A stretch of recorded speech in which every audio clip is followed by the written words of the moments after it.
We interrupt this program to bring you an important Wayfair message. Wayfair's got style tips for every home. This is Nicole Byer, helping you make those rooms flyer. Today's style tip: when it comes to making a statement, treat bold patterns like neutrals. Go wild! Like an untamed animal print area rug under a rustic farmhouse table from Wayfair.com. Ooh, fierce! This has been your Wayfair style tip to keep those interiors superior. Wayfair, every style, every home. This is Cashing Out on VSiN, the Sports Betting Network.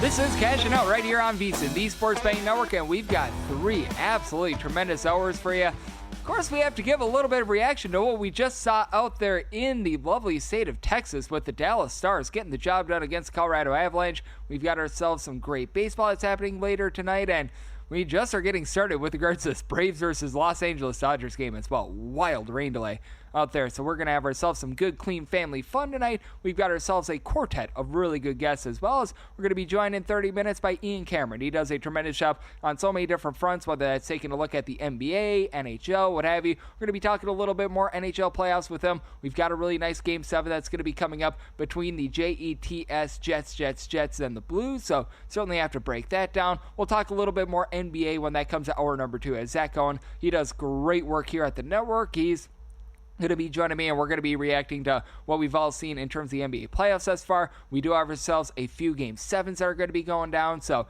that's always a lot of fun. So we're going to be chatting with him about that and so much more. And one of my favorite guys, Dave Sharapan, is going to be joining me in about 90 minutes. The sports book consigliere himself, man that has spent a lot of time behind the counter. Now he's on our side of things as well. We're going to be chatting with him about what we've been seeing all in this playoff action, NHL, NBA, and always have to get a little bit of baseball reaction as well. We'll see if there's anything that goes into the CLV dumpster for him as well. So good, clean family fun coming up in about 90 minutes. And then Nick Giffen, he does a tremendous job over at Action Network. He's our main NASCAR guy. He's going to be joining me at 10:15 p.m. Pacific, 1:15 a.m. Eastern. So really good show. A shout out to our producer Hunton for being able to put that together, and now it's all about executing the plan. And it wasn't necessarily as planned for the Dallas Stars, but they do find a way to persevere. And you were hearing it if you were listening to Live Bet Saturday with Scott Seidenberg, who does a tremendous job on this show, by the way.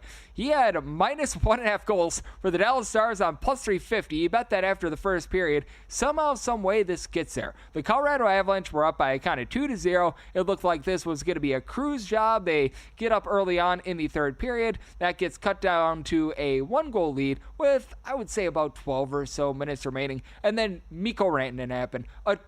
A hat trick in the third period. Like, that almost sounds strange just coming out of my mouth, but he got a hat trick in the third period. The Dallas Stars get the job done 4-2, a team that has been oh so banged up, looked left for dead at the beginning part of this series. Now, all of a sudden, here they are getting the job done. This is why you love playoff hockey. Like, I'm not the world's biggest hockey bettor. I'm not going to sit here and say that I had like 100 billion units on the NHL playoffs or anything like that, but I am very much an appreciator of just playoff hockey in general. I think that's some of the best theater that you get in all sports. This and the NCAA tournament for me is some of the most high-level action that you get all year, and man, this was just an absolutely incredible game. The Dallas Stars, they do find a way to persevere, and I will say, I had my question marks with Jake Ottinger and the way that he had performed in the postseason prior to the series. He had a few less than savory performances to start out in the series, came up a massive in this one, so I have to just react there. That was a tremendous score if you were able to get it, and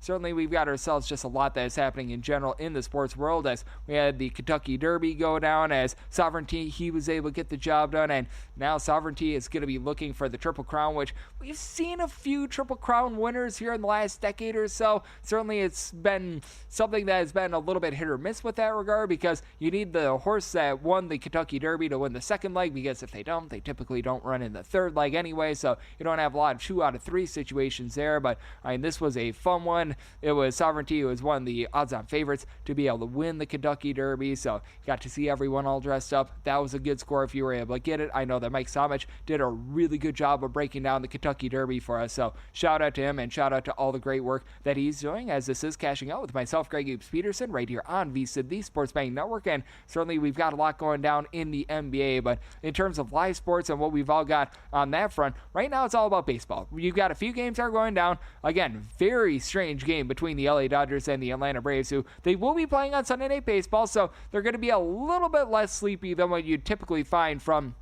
a game that gets started after 10 o'clock p.m. Eastern time.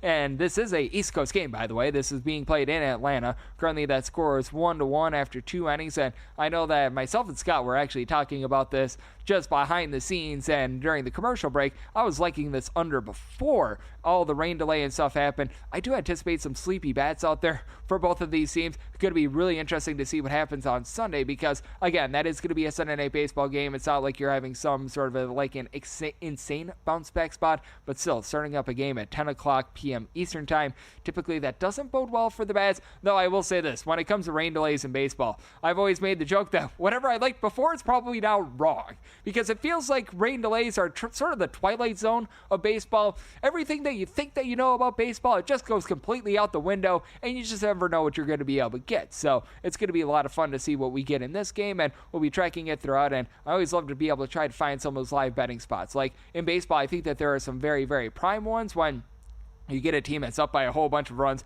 take a look at the live over, and whenever you get that position player that comes into the game, you just lay the run line of whoever is batting against that position player. You take a look at that live over. You're always able to find some nice cashes there. And, well, fading the Washington Nationals bullpen has been a lot of fun this season as well. Weren't able to do so today because they got out to such a big lead against the Cincinnati Reds that they weren't able to blow it. But that's been a fun one all season long as well. And then you do have another game that's currently going down between the Los Angeles Angels and the Detroit Tigers. And this has been a bullpen to fade. If you faded the LA Angels live in any of these last 2 games, my goodness, that has been the gift that keeps on giving. And I don't know if they're going to quite be able to blow this one. Right now it's 5-0. This game is in the bottom of the 6th inning, but with the LA Angels, I mean, over the past few games, whoever comes out of the bullpen, I think has a flamethrower on their back because they just completely light the game on fire. Like, it was absolutely wild what we saw last night in that game where you had Riley Green hit 2 home runs in the same inning. Like, how does that happen? Off of 2 different pitchers, he hit 2 home runs against this terrible Angels bullpen in the same inning. They entered into this game with a 6.60 bullpen ERA. That is, if you guess it, dead last out there in the American League. You actually have the Washington Nationals entered in the day with a worse bullpen ERA, so that says a lot about where the Washington Nationals are at with that bullpen.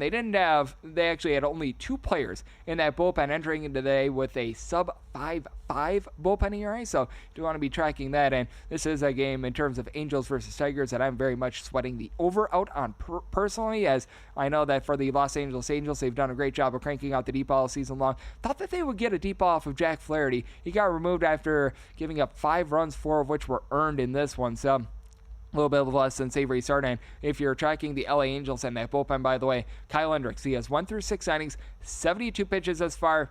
If you're the LA Angels, do you dare go to the bullpen right now? I would not. If I'm right now managing the LA Angels, you're trying to see if Kyle Hendricks can throw it till his arm falls off, because I don't trust anyone in that LA Angels bullpen right now. Kenley Jansen, whenever the lights turn bright, he does not do a good job. Now, when the lights are a little bit more dim, he typically is able to get the job done, but certainly that's something that you do want to be gauging. And something else that I've been gauging in baseball this season, just how about what this Chicago Cubs team has been able to do as well. Entered in the day with the most runs in all of baseball, with right around about 6.2, 6.3 runs per game, and this was pretty much their average. 6-2, they're able to get the job done against the Milwaukee Brewers, and this is a very prime time in baseball, by the way, to try to take a look at some of these pitchers that have outperformed their metrics. I think that looking at things like fielding independence, Sierra, and trying to see where those don't match up in terms of the ERA is very good. Jose Quintana was a guy that I was very much targeting on this day. For Jose Quintana, 6 runs in 5 innings. He gives up a trio of bombs. The Chicago Cubs team has just been absolutely lighting pitchers ablaze, and for Jose Quintana, he entered into this game with a sub-125 ERA, a fielding independent that was about 2.5 points higher. You have some really good candidates to be able to take a look at here in this part of the season that I think you can be able to exploit, and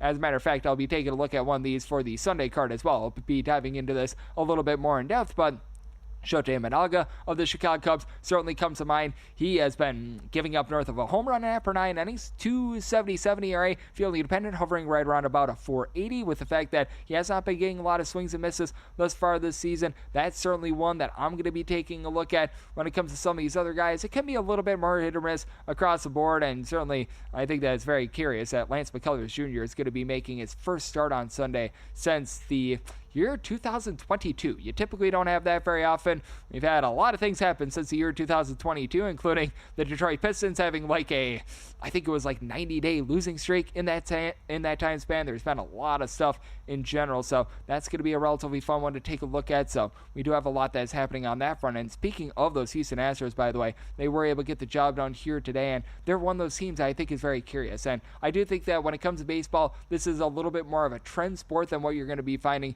in so many other sports, because when it comes to MLB trends, when it comes to just being able to take a look at the data that's out there in general, it does feel a little bit more ironclad. And when you do get some of these more veteran teams, I think that the Philadelphia Phillies are certainly a team that comes to mind because they've had much of the same core over the last few seasons. The Houston Astros recognize that they lose Alex Bregman in the offseason, but they're a core that remains relatively the same as well. You can tell that there are some of these teams that they perennially are a little bit slow going and then they pick it up late, and then there are some guys and some teams that they start out very, very hot and then they cool down. Like the LA Angels were a very prime example of that. I don't know if it's just me and maybe the way that I take a look at things, but with the LA Angels, it always feels like they give you hope for the first 2.5 weeks of the season, and we have seen what has happened over the last 2 weeks with regards to the bullpen. The bullpen has went completely down the toilet bowl, and they have completely flushed everything away. You think back to what the Astros did last season, and they got off to a rough start that season, and then they were able to heat up later on during the campaign, and they were able to make the playoffs. So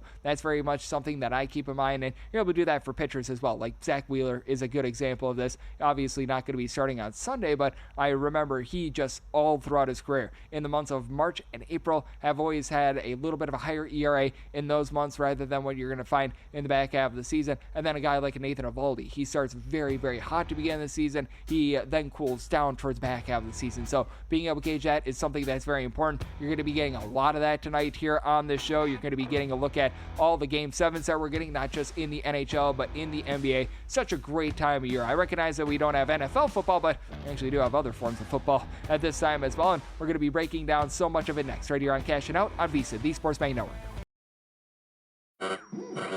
We interrupt this program to bring you an important Wayfair message. Wayfair's got style tips for every home. This is Nicole Byer, helping you make those rooms flyer. Today's style tip: when it comes to making a statement, treat bold patterns like neutrals. Go wild! Like an untamed animal print area rug under a rustic farmhouse table from Wayfair.com. Ooh, fierce! This has been your Wayfair style tip to keep those interiors superior. Wayfair, every style, every home.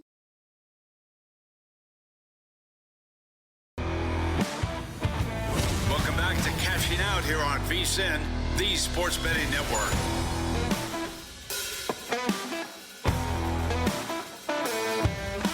We're back here on Cashing Out on VSiN, the Sports Betting Network. We're going to be diving full head-on into the NHL playoffs in about 15 minutes. Ian Cameron, he does a tremendous job with the Ice Guys podcast. He is going to be joining me, so that's going to be a lot of fun. In the meantime, we'll take a look at what we've all been getting here in the NBA playoffs, as it's a little bit of a crossroads in the NBA playoffs because we're going to have ourselves a Game 7 on Sunday. That's going to be between the Warriors and the Rockets. That's going to be some good fun there. And then you've also got a Game 1 between the Pacers and the Cavaliers after, well, the Milwaukee Bucks, they did not necessarily do the world's greatest job in that series, and the Cleveland Cavaliers, they were able to take care of business very easily, so we've got ourselves a lot of fun there. But let's reset what we did see on Saturday with the Nuggets being able to take down the Clippers by a count of 120-101, and boy, oh boy, how big does that Game 4 loom in terms of everything that we saw in this series. And I don't know if it's just me, but I just have never understood the amount of love that the LA Clippers get. Like, I recognize that there's a lot of talent, but as we know, this is a team that they always seem to be dealing with injuries. They just always seem to be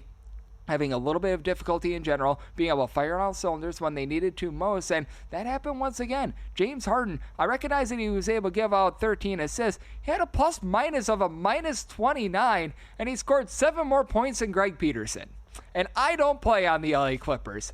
That's not great, to say the least. And for the LA Clippers, just went whenever it feels like all the chips are on the table, they decide that they're going to fold even though they have nothing to lose by actually playing out the hand. That's the way that it has been for the LA Clippers for a very, very long time. And to the credit of the Denver Nuggets, obviously, being out there at elevation, being able to have this game on their home turf, and having, in my opinion, the greatest player on the face of planet Earth going right now, Nikola Jokic, that was able to help out. But it's not like Nikola Jokic went into flamethrower mode. Now, for most guys, 16 points, 10 rebounds, 8 assists, it's a pretty darn good day. But I mean, we're talking about the Joker here, which you expect, honestly, a little bit more out of him. But I mean, for the Denver Nuggets, as much as they get criticized for, shall we say, a little bit more of a lack of depth, the fact that they weren't able to retain those guys from the title run that they were able to make a few seasons ago, having all that they got off the bench, even just a Peyton Watson, who was able to give the team 9 points in this one, just being able to get some good energy minutes in general, I thought that that was massive for them. You also had Aaron Gordon be able to come up very big, not just in this game, but in the entirety of the series. So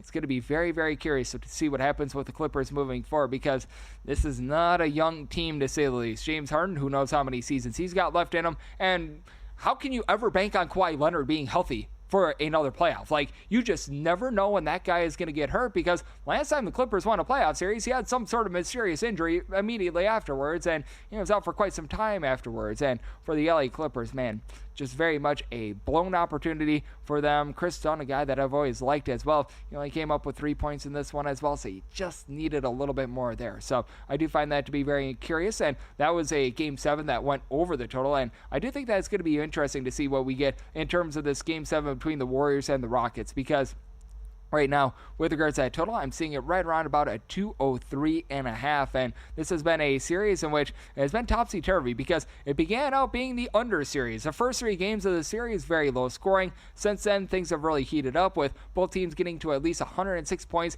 in each out of the last 3 games, and I sort of think that we get something not quite to what we saw in game number 1. Game number 1, the Houston Rockets, they were building their place up from the ground up, 1 brick at a time, but I do think that you're going to get something that's going to be a little bit more slowed down. The Warriors, they have been in this spot before, and I just have a tough time looking away from the Golden State Warriors. I'm going to be taking the same approach that I did when it came to Game 1 in this series. I remember I was doing the show Cashing Out on that day as well, and I was breaking it down, the fact that when you got the Warriors down by, I think that they were down 8 points at the time, I was able to get them on the money line at about a plus 165. That was a really good spot, and I'm going to be trying to be able to exploit that once again. Like, I'm just not a big-time money line player with regards to, or spread player or anything like that, with regards to pregame in terms of the NBA. I think that your real advantages are going to be coming in-game, because you're going to be seeing a little bit of runs. Now, the runs are probably going to be a little bit less demonstrative in a Game 7 rather than what you're going to be seeing in the rest of a series, but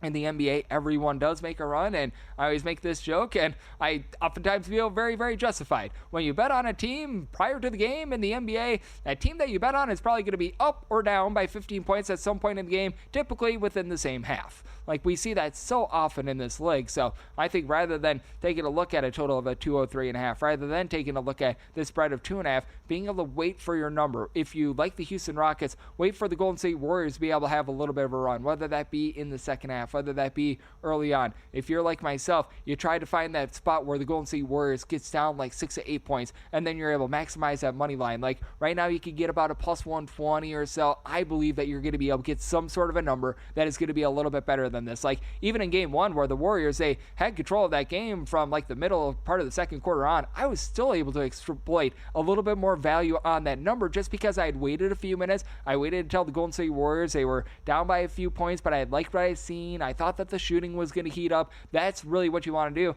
And sometimes your number just doesn't come to you in game, and that's okay. You save your shekels for another day. You try to be able to gauge it. You don't force yourself into any sort of a bet. You just make sure that the bet comes to you, and typically when you're able to do that, you're able to profit with regards to NBA in-game betting. And if you want a great deal right here, I mean, I personally, you can all check me on this and everything like that. I did message my parents about this offer that Circa is offering right now. Like, this is a heck of a deal, and I told them, you need to visit me out here in lovely Las Vegas sometime during the summer, because right now over here at Circa, they're giving you the ultimate getaway for just $400. You get a 2-night stay over at Circa, and then on top of that, you get a $100 dining credit, $100 in beverage credit. So if you're doing the math, that's $200 right there. And then your own day bed at Stadium Swim, where the party never stops. You get all that for $400, and a lot of people, they don't like the resort fees and taxes, that's all included as well. This is a limited time offer. This is for stays between May 26th and September 4th, so all summer long. Don't miss out. Lock in your all-in summer package right now at CircleLasVegas.com, and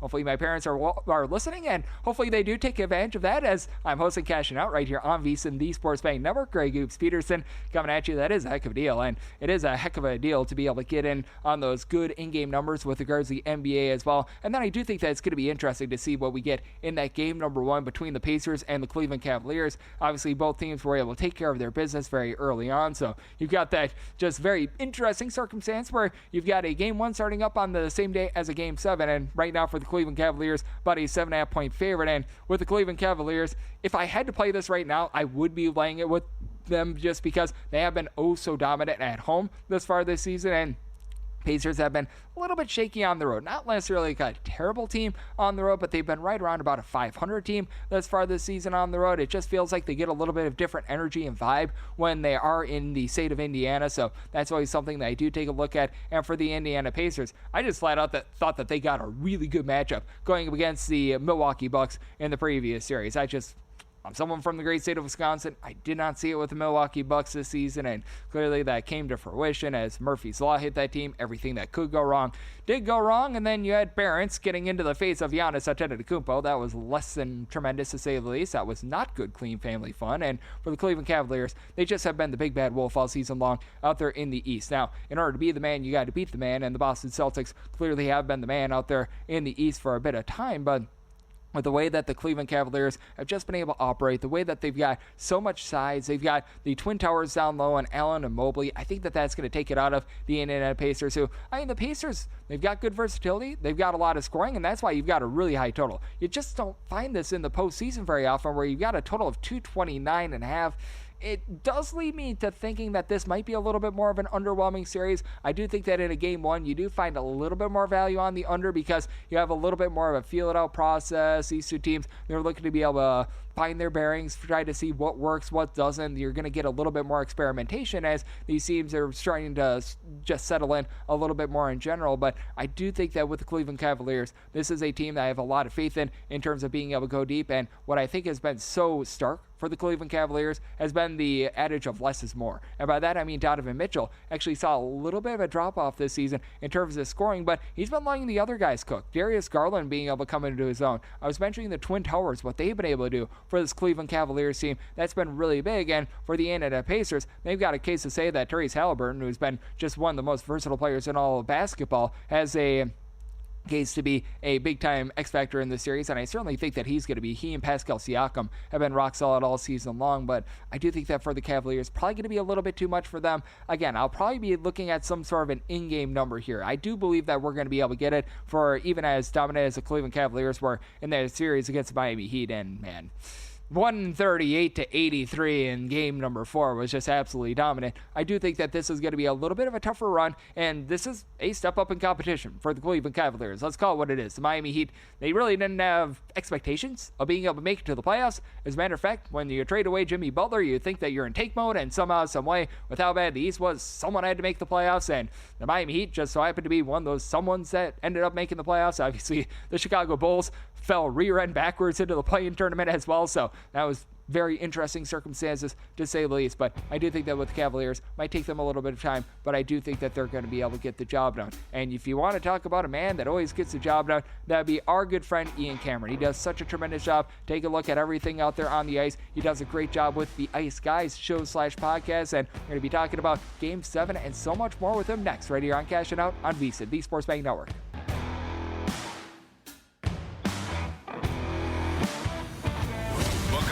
Cashing Out here on VSiN, the Sports Betting Network.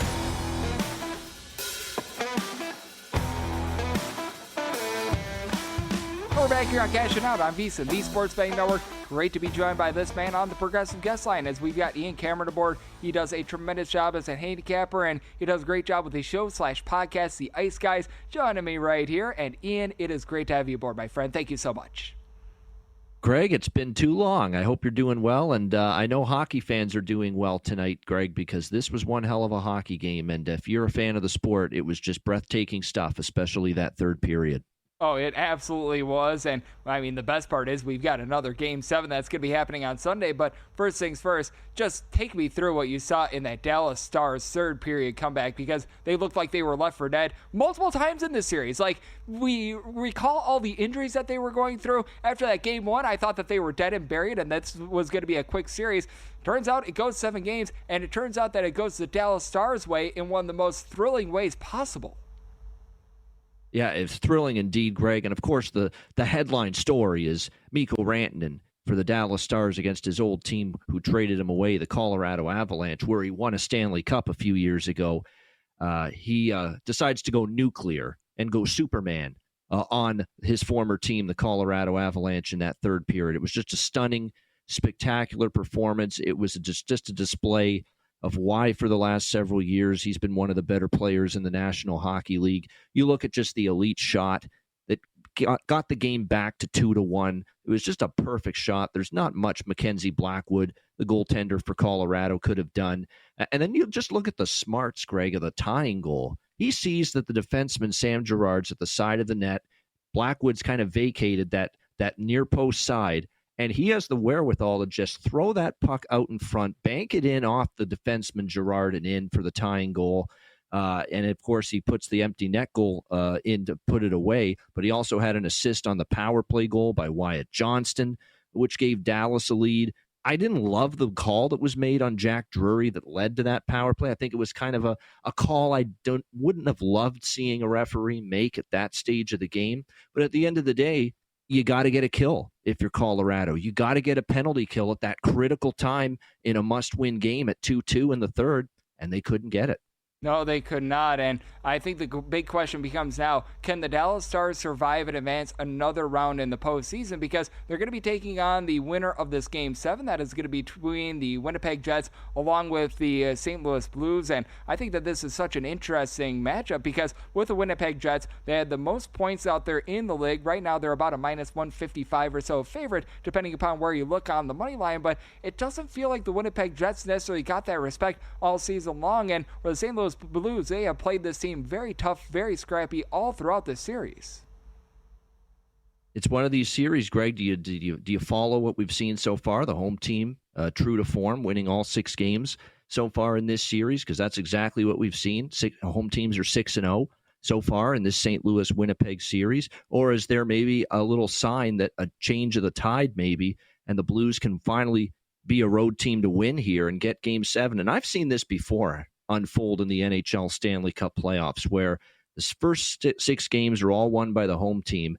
I know off the top of my head, just watching this sport and handicapping it for decades now, there's been in multiple instances where the home team winning the first 6 games has lost Game 7 at home, and the road team has won Game 7.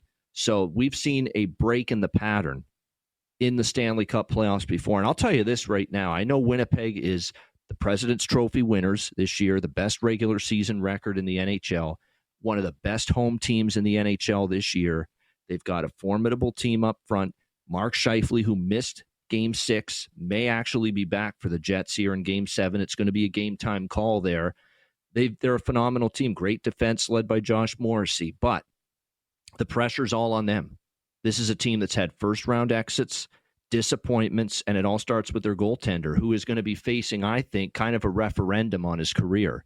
He's looked at and viewed, Greg, as a regular season goalie, Connor Hellebuck, because he's put up these great stats in the regular season, and he's not been able to get it done in the postseason, and especially on the road, where after that Game 6 loss, he is 1-9 in his last 10 road playoff starts with a goals against average over 5. Which is goaltending that's simply not going to win you games at this time of year. But now he is back home and he's played better. The Jets team played very well in Game 5 at home. I just think with the pressure on their side, with the Blues' confidence where it is, I took a shot with St. Louis here at the plus money to break the trend of the home team winning. Now, there's some interesting things to note with the totals in this series. The total here, 5.5. The first period over had cashed in all 5 games of this series until Game 6, where it finally stayed under in the first period. So first period overs 5-1 here so far in this series. And even though it failed to cash in Game 6 for the first time, I think that might be something I look at here potentially. the counter to that is unders in Game 7, other than Oilers Panthers last year in the Stanley Cup final. Unders in the first period have been strong. So I'm kind of going back and forth with that. One thing that's been a great trend in the playoffs is that scoreless first periods have gone over in the second period. It's been very, very strong, so something to keep in mind. But I'm going to dabble here with St. Louis at a plus price. Maybe a look at a team total in the 2.5 vicinity on the St. Louis Blues. I mean, the Jets are very capable, Greg, and they've bounced back and played well at home in this series. But with the Blues' confidence where it is, and can Connor Hellebuck wipe away a horrible road performance one more time and bounce back at home?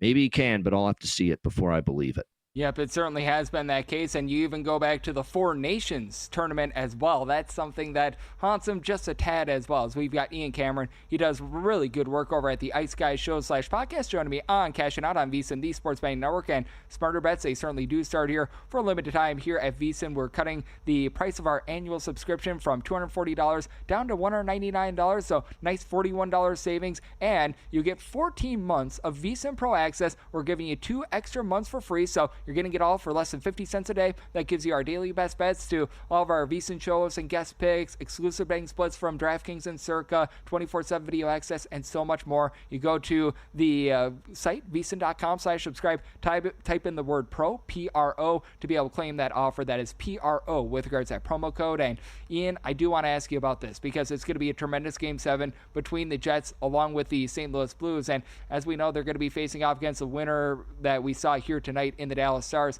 What sort of chance do you give the Stars regardless of the situation? Because I do think that is going to be a really interesting series depending upon whether or not the Jets or the Blues win, because I do think that for the Stars, they were able to get by this series, and I thought that this was a really critical one with the injuries that they had, because I thought that this was a more difficult matchup than either of the two teams that they potentially are going to be facing in the next round.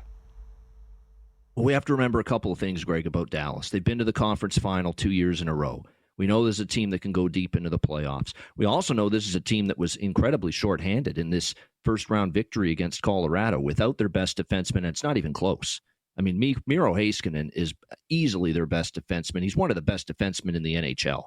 So missing him was significant. Jason Robertson missed this entire series. And the latest report, just as of yesterday, from the head coach, Peter DeBoer, who, by the way, is now 9-0 in Game 7s, Peter DeBoer, saying that there's a good chance one or both of them will be back at some point in the second round if they were to advance past Colorado.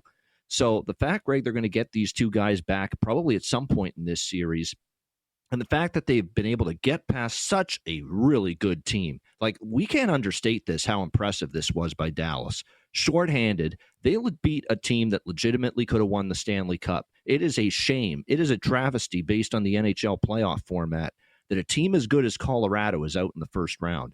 But that's just the way the playoff format goes for the NHL. But Dallas did a truly remarkable accomplishment, and if they get Robertson and Heiskanen back in the lineup for this next round against either St. Louis or Winnipeg, it's going to be hard for me to go against them, knowing just how they beat a good Colorado team, how Jake Ottinger is quality in net, how there's questions about Winnipeg at this time of year and their goaltender, Connor Hellebuck, should they advance past St. Louis.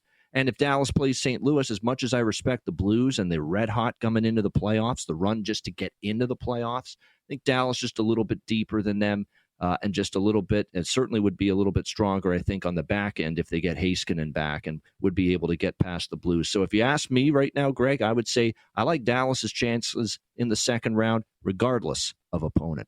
Yep, I think that is so well stated by you. And Ian, we've got about 45 seconds remaining. Any other second round series, because all the series are set except for who the Dallas Stars are going to be playing, that you really have your eye on and you're seeing a little bit of value on?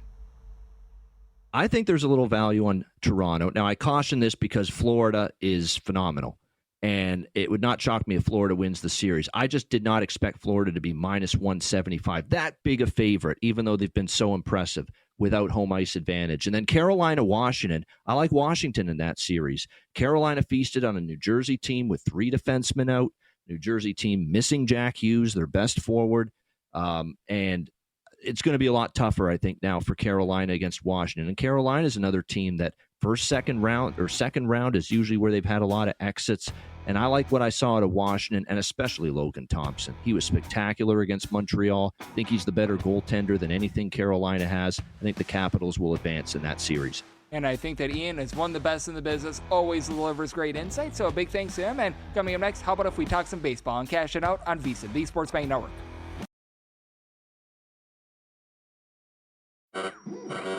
We interrupt this program to bring you an important Wayfair message. Wayfair's got style tips for every home. This is Nicole Byer, helping you make those rooms flyer. Today's style tip: when it comes to making a statement, treat bold patterns like neutrals. Go wild! Like an untamed animal print area rug under a rustic farmhouse table from Wayfair.com. Ooh, fierce! This has been your Wayfair style tip to keep those interiors superior. Wayfair, every style, every home.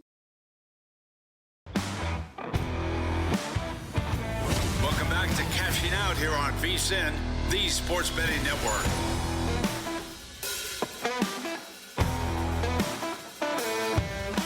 We're back here on Cashing Out on VSiN, the Sports Betting Network. Great stuff there from Ian Cameron in the last segment, breaking down the NHL playoffs. And coming up in about 15 minutes, we're going to be breaking down the NBA playoffs. Zachary Cohen, he does absolutely amazing work here at the network. He's going to be joining me. We're going to be taking a look at the Game 7 that we've got here on Sunday between the Warriors and the Rockets. And then additionally, we're going to be taking a look at all these series that are starting up. Such a great time to be a sports fan with the NHL playoffs, the NBA playoffs. You just had the NFL draft a week ago. We just had the Kentucky Derby here a few hours ago as well. And we've got all-day baseball as well. And right now, if you're the Atlanta Braves, this is something that you don't want to see. When Aaron Bummer is coming into the game for the fourth inning, it's exactly what his name suggests. It is very much a bummer. Currently, they're down by a count of 7-1. As for the LA Dodgers, Shohei Ohtani was able to take Spencer Schwellenbach deep, and Schwellenbach had a good first 4 starts of the season, but things are starting to go down the toilet bowl for him. 6 runs, 5 of which were earned in this game, and, well, the lone error is because of Aaron Bummer. So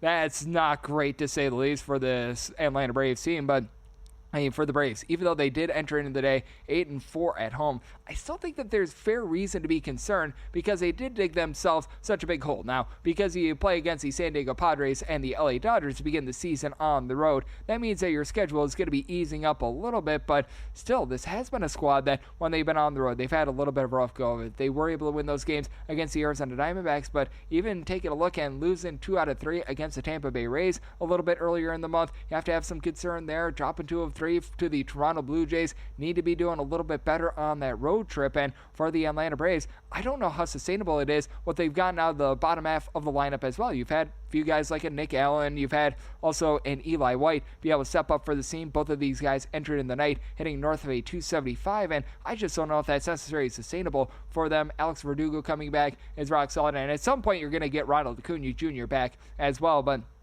certainly, I think that that's going to be tough for them. And additionally, if you're taking a look at the NL East and you're thinking, man, maybe the Atlanta Braves are a team that I want to buy into on to win the division, I think that this is something that you need to be mindful of as well. While the Atlanta Braves, they operate relatively well, they are a team that is going to be investing quite a bit in the trade deadline. If they're anywhere near being able to win that division crown, they're certainly going to be making a few moves. Just keep in mind, in that NL East, if you have any doubts about the New York Mets being able to sustain their pitching, you should have a couple fewer of them because, for one, you should be getting the likes of Sean Manaea and company back here in the next few months. I recognize that they had a lot of injuries to begin the season, but these guys that they've got currently in that rotation are holding down the fort. But here's the other reason why you want to bank on the New York Mets. Even if you don't think what the likes of Clay Holmes have been able to do, even if you're not a believer in Griffin Canning for the entirety of this season, you frankly don't need to be, because Steve Cohen is going to bust out his wallet here at the trade deadline. He's going to trade away some prospects, and he's going to do everything humanly possible to give those good people of Queens a crown. He is going to do everything possible to make sure that that team is locked, loaded, and they're going to be able to make a run. And that is something that you do want to be very mindful of when it comes to betting on some of these futures in the MLB as well, because you don't find it very often where the Detroit Tigers pretty much trade away their best pitcher in Captain Jack Flaherty, and somehow, some way, they make the playoffs. When these teams are buyers and sellers, you want to be gauging how all in they're going to be, like the San Diego Padres over the last few seasons. For not necessarily being the world's biggest market, they certainly have invested as well. Probably wouldn't look at them to be able to win a division just because the LA Dodgers are still the LA Dodgers, and we all know what they're very capable of, and I mean, for my money, they're still the best team in all of baseball as of right now. And I mean, we talk about the Dodgers having a few, add air quotes here, struggles. They entered in the night 22-10, and right now they're up 7-1 in the fourth inning against the Atlanta Braves. Like, that's a form of struggles that you've got for the Dodgers. That's with like half of their bullpen banged up. That's with having so many injuries that they've suffered through in general. So I do find this to be just absolutely intriguing, to say the least, with them. And what else is intriguing is taking a look at baseball on ProfitX, because ProfitX is offering the best odds all baseball season long. And ProfitX, it is a peer-to-peer sports exchange that's available in 40 plus states. You're able to make your own sports picks against other fans, not just the book, and that guarantees you odds of about 10 to 20% better than you could normally get on your own. You can also request your own odds, and download ProfitX today. Utilize our promo code of VSIN, VSIN. That'll earn you up to $200 in profit X cash over the first month. That's over at ProfitX, and the promo code is VSIN, as it is cashing out with myself, Greg Peterson, right here on VSiN, the Sports Betting Network. And how about if we do take a look at the game that we're going to be getting tomorrow, by the way, in terms of the Atlanta Braves and the LA Dodgers, because I do find that one to be very intriguing. I don't know if this necessarily affects either team with regards to what we saw for the rain delay. I would actually make the case that this rain delay here tonight that we saw, it actually favored the LA Dodgers, because this was a game that started up well after 10 o'clock p.m. Eastern time. Guess who's used to it a little bit more? The LA Dodgers. LA Dodgers have a lot of games that start up right around 10:15 p.m. Eastern time, 7:15 p.m. Pacific time. The Atlanta Braves, not so much. So this is one of those rare cases where actually the home field advantage was not necessarily so much of an advantage because of the start time of the game. So thought that was going to be fun, but this is going to be the Sunday Night Baseball game, and this is a very interesting one, as it might be May Day for Dustin May, and Bryce Elder hopes to not pitch like he's elderly. And right now with the total, it is 9 in most spots. I'm starting to see a few stray 9.5, and with the Dodgers, they're about a -146 to a -155 favorite. And I think that you want to gauge this game right now in terms of what we're seeing, because honestly, when a team gets blown out like the LA Dodgers or like the Atlanta Braves are right now, currently down by a count of 7-1 in the fourth inning, that's actually not the world's worst thing. You would rather be banking on a team that got just completely lambasted the previous day rather than a team that lost like a one-run game. And here's the reason why. In a one-run game, you're going to utilize a lot of those high-leverage guys. A lot of those guys that you trusted in the bullpen in a 2-1 game, the 7th inning, in the 8th inning, you're going to be very willing to go to them.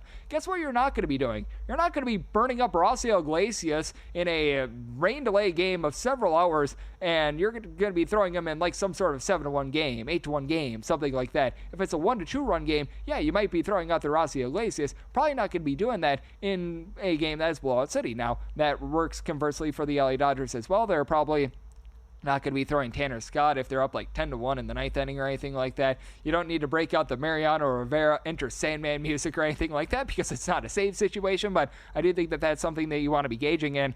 In terms of the 9, I'd be willing to go over there. I feel like 9.5 starts to get a little bit too lofty, because for both of these teams, they've been right around average in terms of their bullpen, give or take a little bit. I do think that there might be a few lingering effects with regards to this rain delay, and I do think that Dustin May is going to be able to round into form. For Dustin May, we have seen the best of him, but we haven't seen too much of it because he's just been so injured that it's not even funny. And for Bryce Elder, I just have never really been a believer in this guy. Like, I still remember when he made the All-Star game in 2023, I was like, how in the heck is this guy become Harry Houdini 2.0 and is getting out of all these jams? It seems like every single time he took the mound, a ball that would be out in like 29 out of 30 ballparks, he somehow, some way was in the one ballpark where that ball was not going to be a home run, like he was doing that smoke and mirrors in the first half of that 2023 season, and ever since then, things have went straight down the tubes for him. And for the Atlanta Braves, again, I still have my trepidations with this team. Like Eli White, I don't think that it's sustainable what he's doing for this team. And Matt Olson, he's been hitting a little bit better recently, but he's still not the guy that was hitting 50 home runs 2 seasons ago. Austin Riley has been able to round in form a little bit, and I don't think that can be underestimated what Alex Verdugo has been able to bring to the team. Now for the LA Dodgers, they are dealing with an injury to Tommy Edman, but Mookie Betts hasn't even had a great season thus far. Shohei Ohtani has gone deep in this game for the LA Dodgers, and for Shohei Ohtani, the fact that home run number 8 comes on this night, that's actually a slow season for him. Like, he is just that dominant in general. Teoscar Hernandez has done a nice job, and here's a name that you want to watch out for the LA Dodgers. It's not necessarily one of the heralded guys, but Andy Pages has been really good for them recently as well. So with the LA Dodgers, it's a very interesting circumstance. If you're taking a look at laying a run half with them, they're always going to tax you on the LA Dodgers. You're only getting a plus 105. Personally, this is one of the rare cases where I'd be taking a little bit more of a look at the money line on the LA Dodgers rather than the run line. I'd be willing to go up to about a minus 148. And like I said, with regards to 9, I'd be willing to go over. Personally, I set my total at a 9.2. So between a 9 over and a 9.5 under, I would rather take that 9 over rather than the 9.5 under, just because I do think that with May and Elder, they have the propensity to give up quite a few runs, and I think that could be less than savory for them. So looking at that over, and I'm going to be looking at that money line. And by the way, if you did take the over in the Dodgers versus Braves game, you've already gotten it, because now we're in the bottom of the 4th inning, and the Atlanta Braves, they were able to plate a pair of runs. So that is now 7-3, and if you are watching this LA Angels versus Detroit Tigers game, well, it's the LA Angels bullpen that has popped up once again. The Detroit Tigers just scored a run. I personally am not in the over of this game, over 8 runs. So we've got that going on as of right now. It is currently 5-2, 2 outs in the 9th inning. You do have a man on third base, but we have seen this LA Angels team. My goodness gracious. It has been so bad with this bullpen. You had Brock and Roll Burke give you a pair of outs out of the bullpen. They had to go to Kenley Jansen right now as he is pitching in back-to-back games after he completely yacked away the game yesterday. Keep in mind, Riley Green, 2 home runs in the 9th inning yesterday. I don't think that we're going to see quite that big of a calamity, as you currently have Cole Keith at the dish, and he's been hitting below the Mendoza line of 200 thus far this season, but nothing is ever safe with the LA Angels. What is a little bit safer is that Zachary Cohn here at VSiN is going to provide you with some great picks. Take a look at the NBA front. We're going to do that next right here on Cashing Out on VSiN, the Sports Betting Network.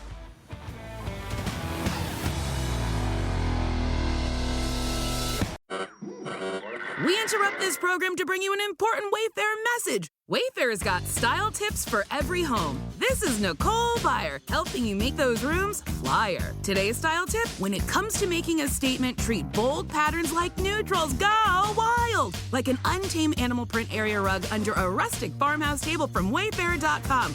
Ooh, fierce! This has been your Wayfair style tip to keep those interiors superior. Wayfair, every style, every home. If your job at a healthcare facility includes disinfecting against viruses, you know prevention is the best medicine. And maintaining healthy spaces starts with a healthy cleaning routine. Grainger's world-class supply chain helps ensure you have the quality products you need when you need them. From disinfectants and cleaning supplies to personal protective equipment, so you can help deliver a clean bill of health. Call 1-800-GRAINGER, click Grainger.com, or just stop by. Grainger, for the ones who get it done.